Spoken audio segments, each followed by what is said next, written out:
ഈ ദുനിയാവ് അവസാനിക്കില്ല. ഒരു കാലം വരുന്നത് വരെ ലാ യദ്രിൽ ഖാതിലു ഫീമാ ഖതല വൽ മഖ്തൂലു ഫീമാ ഖുതില. കൊലപാതകം ചെയ്യുന്നവൻ അറിയില്ല എന്തിനാണ് ഞാൻ ഇയാളെ കൊന്നത് എന്ന്. കൊല ചെയ്യപ്പെട്ടവൻ അറിയില്ല എന്തിനാണ് എന്നെ കൊന്നുകളഞ്ഞത് എന്ന്. ഇങ്ങനെ ഒരു കാലം വരും. നബി സല്ലല്ലാഹു അലൈഹി വസല്ലം തങ്ങൾ പറഞ്ഞു, അൽ ഹറജ് അൽ ഹറജ് അൽ ഹറജ് അൽ ഖാതിൽ വൽ മഖ്തൂൽ ഫിന്നാർ. കൊലപാതകങ്ങൾ നിരന്തരമായി വരും. കൊന്നവർക്കറിയില്ല എന്തിനാണ് അയാളെ കൊന്നത് എന്ന്. കണ്ടില്ലേ, ബീഫ് വീട്ടിൽ വെച്ചു എന്ന് പറഞ്ഞൊരു കൊലപാതകം. നാട് മുഴുവൻ എന്തെല്ലാം പ്രശ്നങ്ങളായി.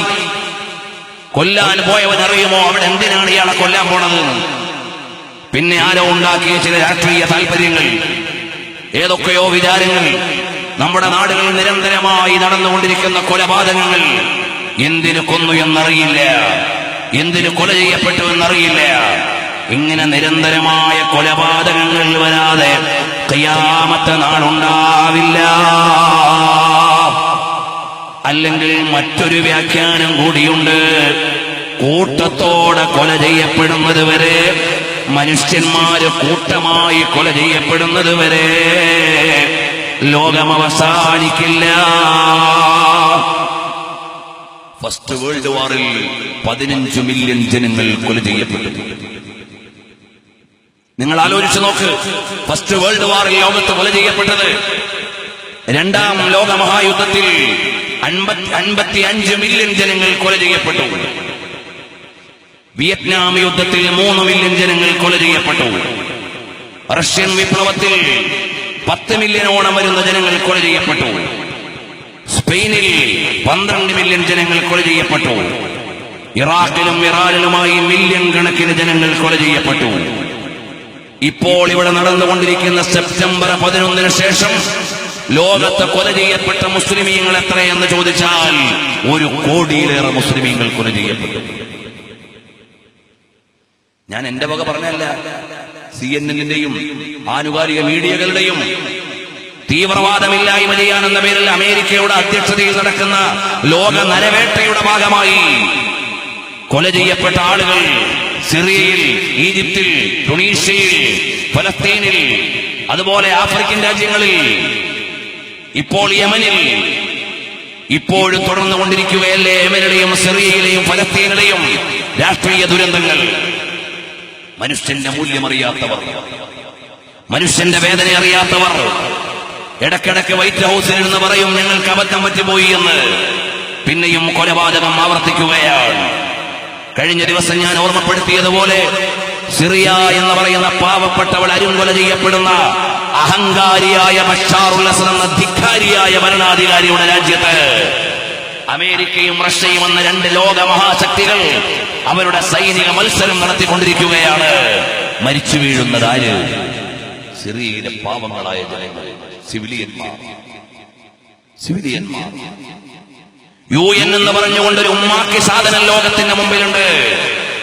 ഏതെങ്കിലും ഒരു രാജ്യത്തെ മനുഷ്യരക്ഷയ്ക്ക് വേണ്ടി ശബ്ദിക്കാൻ അവകാശമില്ലാത്ത അമേരിക്കയുടെ കളിപ്പാവയായ യുണൈറ്റഡ് നേഷന് ഫലസ്തീനിലെ പാവപ്പെട്ട കുരുന്നുകളുടെ ജീവൻ സംരക്ഷിക്കാൻ കഴിഞ്ഞിട്ടില്ല. സിറിയയിൽ സമാധാനം ഉണ്ടാക്കാൻ കഴിഞ്ഞിട്ടില്ല. മുല്ലപ്പൂ വിപ്ലവം എന്ന പേരിൽ ടുണീഷ്യയിൽ നിന്ന് തുടങ്ങിയപ്പോ നമ്മുടെ നാട്ടിലെ ചില പത്രങ്ങൾ എഴുതിയിരുന്നു, രാജാധികാരത്തിൽ നിന്ന് ജനാധിപത്യത്തിലേക്ക് അറബ് രാജ്യങ്ങൾ, ഇസ്ലാമിക രാജ്യങ്ങളും വിജയം വരിക്കാൻ പോവാണ്. പിന്നെ അവരെ കാണാനുണ്ടായില്ല, പിന്നെ അവരെ കണ്ടില്ല. ടുണീഷ്യയിലെ 10,000-കണക്കിന് മക്കൾ അവരുടെ യുദ്ധത്തിന്റെ വാർഷികത്തിൽ, മുല്ലപ്പൂ വിപ്ലവത്തിന്റെ വാർഷികത്തിൽ പറഞ്ഞു, ഞങ്ങളുടെ യുവത്വം നഷ്ടമായി, ഞങ്ങൾക്ക് ജോലിയില്ല, ഞങ്ങൾ കഷ്ടതകളുടെ നടുവിലാണ് എന്ന് പറഞ്ഞുകൊണ്ടുള്ള അവരുടെ തുറന്ന സമ്മതം കഴിഞ്ഞ ദിവസം നിങ്ങൾ മീഡിയകളിലൂടെ, പത്രങ്ങളിലൂടെ അറിഞ്ഞിട്ടുണ്ടാകും. ഇങ്ങനെ ലോകത്ത് മുഴുവനും ആയിരക്കണക്കിന്, കോടിക്കണക്കിന് ജനങ്ങൾ കൊല ചെയ്യപ്പെടുകയാണ്. തീവ്രവാദ വേട്ടയെന്ന പേരിൽ നശിച്ചു കിടക്കുന്ന ഇറാഖിനെ വീണ്ടും കൊല്ലുകയാണ്. ഹബീബായ സല്ലല്ലാഹു അലൈഹി വസല്ലം തങ്ങൾ പറയുകയാണ്, ഫലസ്തീനിലെ പാവപ്പെട്ട വീട്ടിൽ കിടന്നുറങ്ങുമ്പോ ഇസ്രായേലിന്റെ പട്ടാളം വന്ന് ചാടിക്കയറി കൊന്നുകളയുമ്പോ ആ പട്ടാളക്കാരൻ എന്തിനായി കുഞ്ഞിനെ കൊല്ലുന്നത്? ആ കുഞ്ഞെന്തിനാണ് കൊല ചെയ്യപ്പെടുന്നത്? രണ്ടും അറിയുന്നില്ല. അതേ വാചകമാണ് ഹബീബായ തങ്ങൾ പറയുന്നത്, ലാ യദ്രിൽ ഖാതിലു ഫീമ ഖതല വൽ മഖ്തൂലു ഫീമ ഖുതില. കൊന്നവൻ അറിയുന്നില്ല എന്തിനാണിതെന്ന്, കൊല ചെയ്യപ്പെട്ടവൻ അറിയുന്നില്ല എന്തിനാണിതെന്ന്. ഹബീബായ സല്ലല്ലാഹു അലൈഹി വസല്ലം തങ്ങൾ പറഞ്ഞു. ഇത് പുലർന്നു എന്ന് ഞാൻ പറയേണ്ടില്ല, നമ്മൾ കണ്ടുകൊണ്ടിരിക്കുകയാണ്. അല്ലാഹു തആല നമ്മുടെ നാടുകളൊക്കെ നാശത്തിൽ നിന്ന് കാത്തുരക്ഷിക്കട്ടെ. അല്ലാഹു നമുക്കൊക്കെ സുരക്ഷ നൽകുമാറാകട്ടെ. ഇത് പറയാനല്ലാതെ വേറെ ഒന്നും എന്റെ മക്കളില്ല. ഹബീബായ സല്ലല്ലാഹു അലൈഹി വസല്ലം തങ്ങളുടെ വാചകം പുലരുകയാണ്.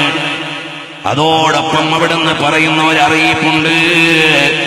അന്നബി സഈദിൽ ഖുദരി റളിയല്ലാഹു അൻഹു ഖാല റസൂലുള്ളാഹി സ്വല്ലല്ലാഹു അലൈഹി വസല്ലം ലതത്തബിഅന്ന സനനല്ലദീന മിൻ ഖബ്ലികും ശിബ്റൻ ബിശിബ്രിൻ വദിറാഅൻ ബിദിറാഅ. മുൻകഴിഞ്ഞു പോയ രണ്ട് ജനതയുടെ സംസ്കാരങ്ങളെ ഈ ഉമ്മത്ത് ചാണോട് ചാൺ മുഴത്തോട് മുഴം പിന്തുടരും. ഏതുവരെ എന്നറിയുമോ? ഹത്താ ലൗ ദഖലൂ ഫീ ജുഹരി റബ്ബിൻ ലത്തബഅ്തുമൂഹും. അവരെങ്ങാനും ഒരു ഉടുമ്പിന്റെ മടയിൽ കടന്നാൽ നിങ്ങളും അവരെ പിന്തുടരും. രണ്ടു ജനതയെ നിങ്ങൾ ഫോളോ അപ്പ് ചെയ്യും. എന്നിട്ടോ അവരെങ്ങാനും ഒരു ഉടുമ്പിന്റെ മടയിൽ കടന്നാൽ അതിന്റെ പിന്നാലെ നമ്മളും പോകും. ഖുൽനാ, ഞങ്ങൾ ചോദിച്ചു നബി സല്ലല്ലാഹു അലൈഹി വസല്ലം തങ്ങളോട്. വ്യത്യസ്ത വാചകങ്ങളുണ്ട്. ഇതിന്റെ വലിയൊരു വിശദീകരണത്തോടെ ഇമാം അബ്ദുർ റസാഖ് മുസന്നഫിൽ ഉദ്ധരിച്ചിട്ടുണ്ട്. ഞാനിപ്പോൾ വായിക്കുന്നത് ഇമാം ബുഖാരി, ഇമാം മുസ്ലിം ഉദ്ധരിച്ച സംയുക്തമായ ഒരു നിവേദനത്തിന്റെ ഭാഗമാണ്. ഹബീബായ സല്ലല്ലാഹു അലൈഹി വസല്ലം തങ്ങളോട് ചോദിച്ചു, യാ റസൂലല്ലാഹ്, ആൽ യഹൂദു വൻ നസാറ, ജൂത ക്രിസ്ത്യാനികളാണോ നബിയേ? ഹബീബായ സല്ലല്ലാഹു അലൈഹി വസല്ലം തങ്ങൾ ചോദിക്കുകയാണ്, ഫമൻ, പിന്നെ ആരാണ്?